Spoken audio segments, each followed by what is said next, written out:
क्या सच में 7 को सायरन युद्ध का शुरुआत करेगा? क्या सच में पहलगाम का बदला लिया जाएगा या फिर जनता को बेवकूफ़ बनाया जाएगा?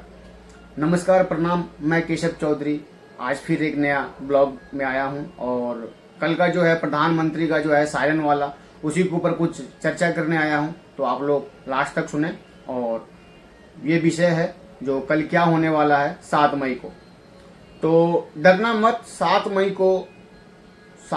को 7 बजे युद्ध वाला सायरन कैसा होता है, कितनी दूर का तक आवाज़ करता है, यह यहाँ जानने की कोशिश करते हैं। तो आओ चलते हैं क्या क्या होता है। 7 मई को तेज सायरन सुने तो घबराए नहीं।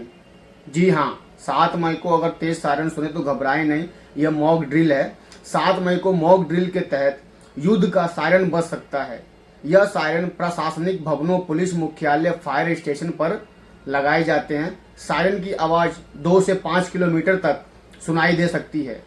अगर 7 मई को अचानक कोई तेज और डरावनी सायरन की आवाज़ सुने तो घबराए नहीं। यह कोई आपदा स्थिति नहीं बल्कि एक मॉक ड्रिल यानी युद्ध जैसी स्थिति की तैयारी का अभ्यास है। इस दौरान एक जंग वाला सायरन बजेगा ताकि लोगों को बताया जा सके कि युद्ध का हवाई हमले जैसी स्थिति में क्या करना होता है।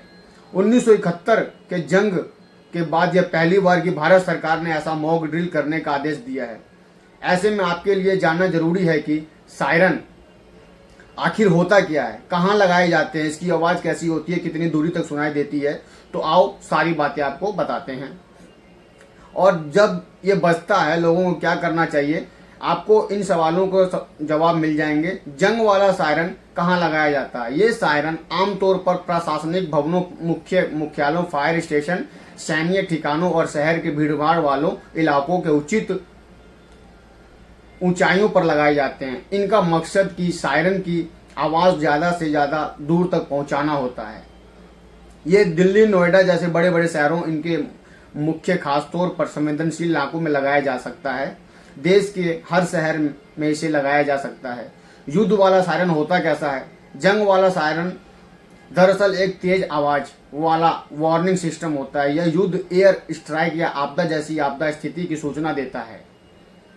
इसकी आवाज़ में एक लगातार ऊंचा नीचा होता हुआ कंपन होता है, जिससे यह आम हॉर्न या एम्बुलेंस की आवाज़ से बिल्कुल अलग पहचाना जा सकता है। राइट। इसकी आवाज़ कैसी होती है तो वो भी सुनते हैं। इसकी आवाज़ कितनी दूर तक जाती है? जंग वाले सायरन की आवाज़ बेहद तेज होती है। आमतौर पर यह 2 से 5 किलोमीटर की रेंज तक सुनाई दे सकती है।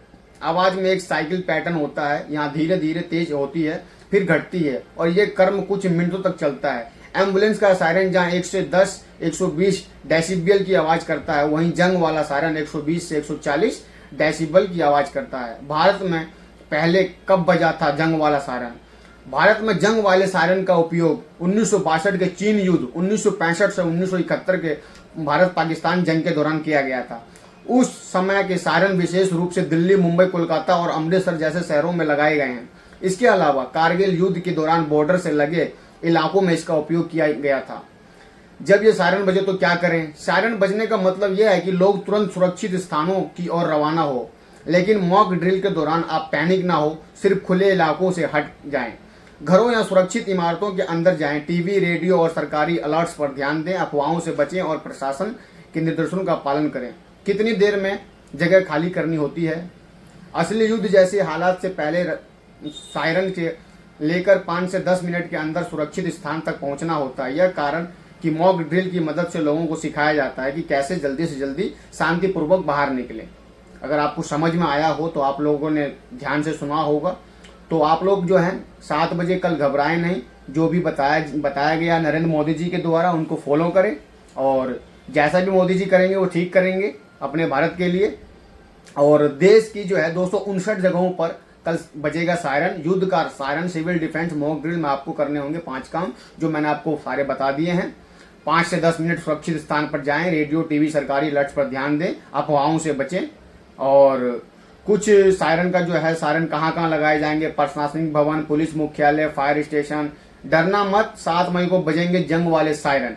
जरूरी वस्तुएं तैयार रखें, पीने का पानी, सूखा भोजन, बिस्किट, ड्राई फ्रूट्स आदि, प्राथमिक चिकित्सा किट, टॉर्च और एक्स्ट्रा किट, पोर्टेबल रेडियो, जरूरी दस्तावेज, ID, medical report, bank details, mobile charger, power bank. अभ्यास की तैयारी, नागरिकों और छात्रों को सिविल डिफेंस प्रशिक्षण दिया जाएगा। बच्चों को सुरक्षित स्थान और प्रक्रिया सिखाएं, पड़ोसियों के साथ असली सहयोगी निश्चित करें। अंधेरा और सुरक्षा, मॉक ड्रिल के दौरान क्रैश बैकआउट का अभ्यास होगा, जिसमें सभी लाइटें बंद कर दी जाएंगी। खिड़कियों पर मोटे पर्दे, काले कागज का ब्लाइंड लगाएं, शीशे से दूर रहें, जमीन पर लेट जाएं। अगर आपको सब कुछ समझ में आ रहा होगा तो कमेंट में जरूर बताएं। और टीवी, रेडियो और सरकारी अलर्ट्स पर ध्यान दें। एयर रेड सायरन की आवाज पहचानें। मॉक ड्रिल के दौरान सायरन की आवाज सुन, शांत रहें और प्रशासन के निर्देशों का पालन करें। अफवाहों पर विश्वास न करें, सो आप लोग सावधानी बरतें। भारत पाक तनाव के बीच 7 मई को होगी मॉक ड्रिल, तो आप लोग घबराए नहीं, जैसा प्रधानमंत्री जी कर रहे हैं उनके हिसाब से चलें। तो आज वीडियो में इतना ही था। जो कल 7 बजे जो है सायरन का जो आवाज आएगा उससे लोग डरे नहीं, अपने अपने घर में सुरक्षित रहें। तो आज का ब्लॉग हम यही समाप्त करते हैं। अगर आपको अच्छा लगा हो तो लाइक करें, कमेंट करें। अगर कोई क्वेश्चन हो तो आप वो भी पूछ सकते हैं। और अगर वीडियो को पहली बार देख रहे हो हमारे आईडी पे, केशव चौधरी ब्लॉग पे, तो इसको जरूर आप सब्सक्राइब करें। लव यू दोस्तों, जय हिंद।